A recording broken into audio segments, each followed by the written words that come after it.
This is William Michael of the Classical Liberal Arts Academy, and in this video, I'd like to provide students with some help reading Fable number 19 in the Academy's course on Aesop's Fables.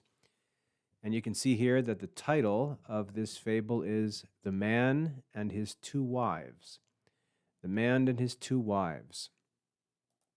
So, as we normally do with these lessons, let's take some time to read the fable carefully, then make sure that we understand all the details of the fable because the details are all important.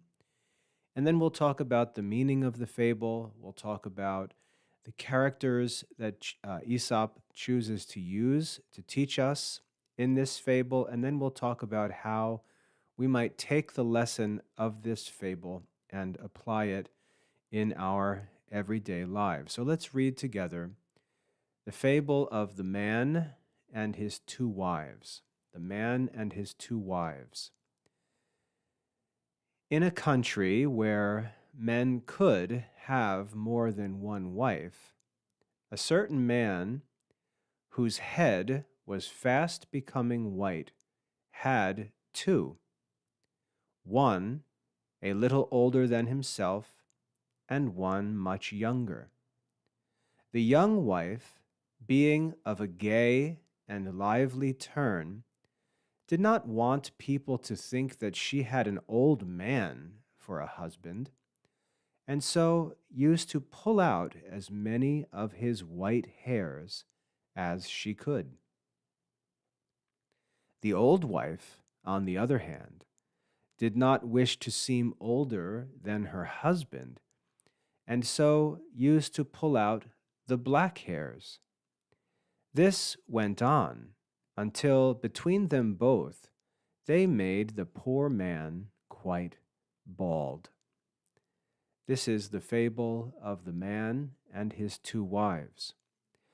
So now that we've read the fable, let's think about the details and make sure we understand and have a clear picture of what's going on in the fable. First of all, we see that we're reading about an older man. His head was fast becoming white. So a man he's not an old man yet, but he's getting older.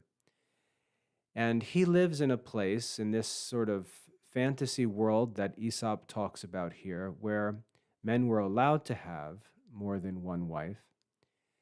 And he was a man getting older, and so he had two wives. And these two wives were different. One of them was older than him, and one of them was much younger than him. So he had two wives, one a little older and one much younger. And when these wives looked at their husband, they noticed that his hair was changing. The younger wife decided that she didn't like seeing white hairs on her husband's head, so she started plucking them out. Whenever a new white hair would show up, she'd pluck it out. She wanted her neighbors, her friends, her family to see her married to a man with a nice dark head of hair, a good young man. But the other wife, who was a little older, she didn't like this idea of her husband having a full head of black hair and looking younger than she was, so she used to pull out some of the black hairs from his head. And the two wives went at it like this until finally this old man barely had any hair at all. It says they made the poor man quite bald. So the picture here of the fable that Aesop presents to us is obviously ridiculous. And remember, fables are not intended to be realistic. They're not told to us as if they're real histories or real stories of things that happened in the past. They're often ridiculous. Sometimes they're funny. But the reason why the stories are told is to illustrate a certain lesson, to teach us a certain lesson. The lessons that they teach may be very serious, And so, even though the story may be silly, the lesson is serious. So, as we look at this fable, we have to ask, what is the lesson that this fable teaches us? And we can learn the lesson of a fable by putting ourselves into the different characters in the story. Obviously, the main character in this story is the old man. Even the title says, The Man and His Two Wives. The man is the subject. So let's put ourselves in the shoes of this old man and think about what the lesson of this fable might be. Now, we've got to meditate on it a little bit. We've got to think about the details, put ourselves in his shoes, and think what the lesson might be. So let's imagine that we're this man and we live in this country, and we learn that in our country we're allowed to have more than one wife, and we decide that we might have more than one wife. Maybe we'll have two wives. And so let's just say that the man met the older wife first. And the older wife was a little older than him, but she was probably happy to be married to a younger, healthy man. She was probably happy that her husband wasn't much older than her.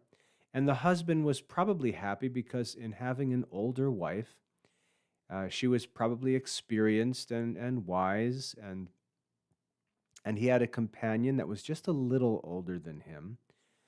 So he probably enjoyed the benefits of having an older wife.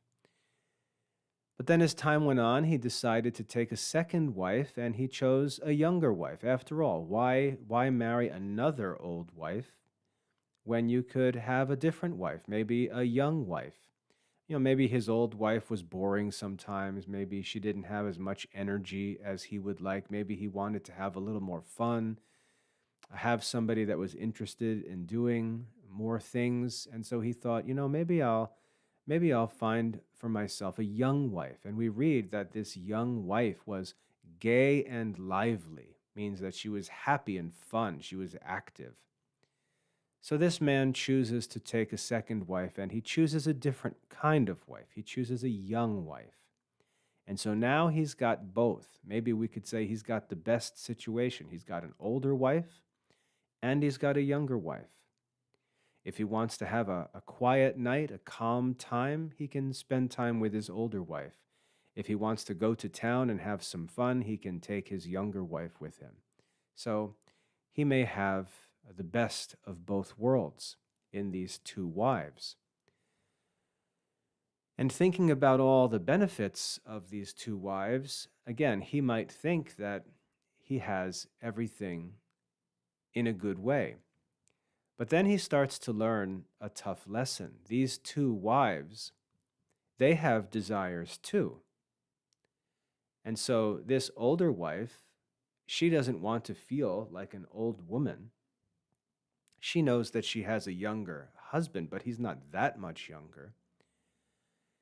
And his younger wife, she also has desires. She doesn't want to look like she's married to some old geezer with a head full of white hair.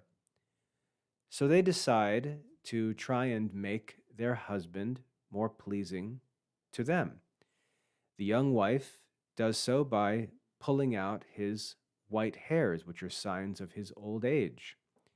And the old wife looks at him and says, with all these dark hairs and no white hairs to balance them, you look like you're 20 years younger than me. That's not really attractive to me. It's kind of embarrassing.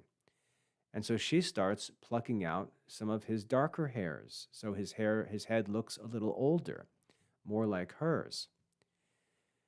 And so this man, thinking that he'd get the best of both worlds, forgets that these two women are also going to have desires of their own. And so he ends up suffering the loss of all of his hair, which leaves him probably quite unhappy, since he would look ridiculous, being quite bald. So when we think about the moral lesson that this man has to learn, we can see how often we desire things thinking about the benefits that we're going to get. We look at things, we look at different ideas of life. We may look at different jobs in the future, or we may think about a vocation that we might have, and we think about things we'd like to buy, places we'd like to live, and so on. And we think of getting things for the benefits that they'll bring us. But we often don't think about the costs that will come with those things. So, for example, we may say, oh, when I get older, I'm going to have a pickup truck that I can use when I'm out on the farm and do my work. And then I'm also going to have a Ferrari. So when I go to town, I can take my Ferrari and drive through the city and down the highway. I'm going to get both. I'm going to get a truck and a sports car. And we think about all the benefits. The truck will be great on the farm. We can do work and carry stuff and pick up lumber from the hardware store and build stuff and enjoy the use of our truck. But then on Sunday, we can take our Ferrari to church and drive through town and go on a ride. All the benefits of these two different cars. But the problem is that these two different cars are going to require care. We're going to have to pay for insurance. We're going to have to pay for maintenance. We're going to have to put fuel in these cars. We're going to have to take care of them, and so on. And after a while, we may say, man, it's really expensive having these two cars. It's really difficult to maintain these two cars because the truck needs these things and the sports car needs these things. So I end up having to buy twice as much stuff, all different tools and different size wrenches and tires and different oil and different fuel. And it's a lot of work to keep these two separate cars. So all the benefits of having the two cars need to be weighed against the costs of these two things. And we can see this is even more true when we think about people, because people have their own will. So we might say, oh, I want to hang out with this person and I want to hang out with this person, and we think about all the benefits that we would get from those things. But we don't think about what it's going to cost us, that they're also going to have desires. And so we're also going to be affected by the things that they desire. And so I think we can draw from this fable a good moral lesson about the danger of thinking about benefits of things that we can get for ourselves without thinking of the costs of those things. We can think about the benefits, but we often don't think about the costs. And so we may get those things and only think about the benefits and then suffer from the costs or the consequences of those things, the responsibilities of those things. And we may actually be left off in an even worse situation than we would have been in without those things, or if we just would have had one of them, we would have been better off. So we can learn from this fable a good lesson about being careful when we desire things, being careful when we think about plans, and always remember that the things we desire, which bring us many benefits, also come with costs. And if we're covetous and we desire more than we should, and the desire for more than one wife is a covetous desire, when we covet things, we may think that we're going to win by getting more, but sometimes more is less, and we may end up in a bad place. And that's what we see in this fable with this poor man who ends up having all of his hair pulled out by these two different wives. So I think that's a good moral lesson to draw from the fable of the man with his two wives. So that's good. The characters that Aesop chooses to tell this story, we have a middle-aged man, a young, active wife, and an older wife. And we can ask, why would Aesop choose these characters to tell this story? And it's pretty clear why he would choose these characters. They illustrate how we may think of getting more than we need, by thinking about all the benefits, but that these things come into our lives and they're going to make demands of us as well. And so Aesop chose to use two women with different interests who make different demands to illustrate this reality, who come into this man's life. And while he thinks about the benefits that he's going to get by having these two wives, they start pulling his hair out and making their demands of him. And so that image of a man with two wives gives us a good illustration of this concept of thinking about benefits and not thinking about the costs of things that we do, things that we seek, things that we um, buy for ourselves, and so on. And so we can see pretty clearly, I think, why Aesop would choose the characters that he did. Now, when we talk about making applications to our lives, when I ask this question, I'm not asking you to simply restate the moral lesson of the fable. I'm not asking you to say, well, in my life, in light of this fable, I'll try to be careful that I don't choose things thinking about the benefits without also thinking about the costs. I need to be careful and not do that. That's the moral lesson, but that's not an application. An application is very specific. When we think about applying this fable to our lives, we want to ask, how exactly, what's a specific example I can think of where I can apply this lesson to my life? And I'll give you an example. About 10 years ago, maybe a little longer, um, the work that I was doing in business was very successful financially, and I lived in a small little farmhouse. It was a peaceful, quiet place. We didn't have any trouble. Beautiful, quiet place we lived with our family, my wife and I, Mrs. Michael and I, and we had a very nice, quiet, peaceful place. But sometimes a quiet, peaceful place can get pretty boring. It can get lonely. You can have all kinds of nice things and have all kinds of good things, but you say, I'd really like to be able to share these things. I don't want to just have them all for myself. And it's lonely out here, out in the country by ourselves, even though it's peaceful and safe and good for us. It would be nice if we lived in more of a central place where we could have lots of friends and visitors, where we could share all of the good things we have with others and maybe do some more public works. And so my wife and I decided to buy a large farm. We bought another farm on a main road in the town we live in. So we had our quiet little home, our little farmhouse out off the main road, and then we bought a big, busy farm on the main road with an office building and a big warehouse building and barns and all this stuff. So we had these two places, a quiet place and a busy place. And when we first got the new place and we were living, we said, "Oh, this is so much fun. This is just what we wanted. We've got so many interesting things to do. We get to meet so many interesting people and do all kinds of work, and everything is really fun." But then all of a sudden, as time went on, the costs of maintaining and taking care of both properties started to get really difficult.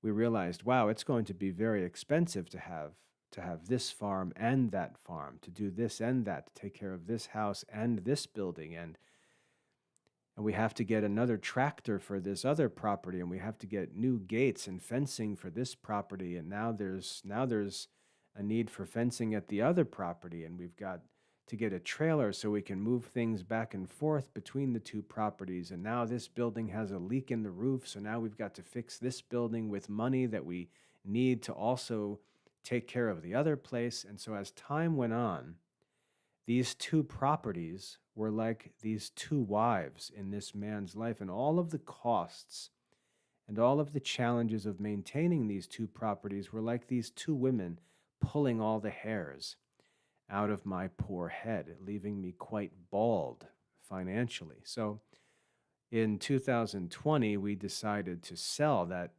bigger farm and just keep our small, quiet farmhouse. And so we learned our lesson. We learned the danger of pursuing things, thinking about all the benefits that might be gained without very carefully thinking about all of the costs that those things would require of us. So that's a specific example from my life, and I'd like you to think about your own life and think about some way where you were like this man who tried to have two different things that you thought would make you happy and would give you lots of benefits, but they ended up turning out to be really difficult to keep both of them, and they left you like this man quite bald in the end. And that idea of being bald just means they took everything away from him. They ended up wearing him out. They ended up taking away all of his stuff, and his hair is just used as a symbol of that idea. So see if you can think of a good example of your life where you can apply this fable or a specific decision you might have to make in the future where this fable might help you, and write about that when you submit your assignment for this lesson. I think that's all we need to discuss this fable. I think we've read it carefully. We understand it pretty clearly. I think we've been able to find a good moral lesson in this fable, and you can summarize all of that when you complete your assignment to prove that you've studied it, and then take the challenge of thinking of a good application for this fable and turn that in for review.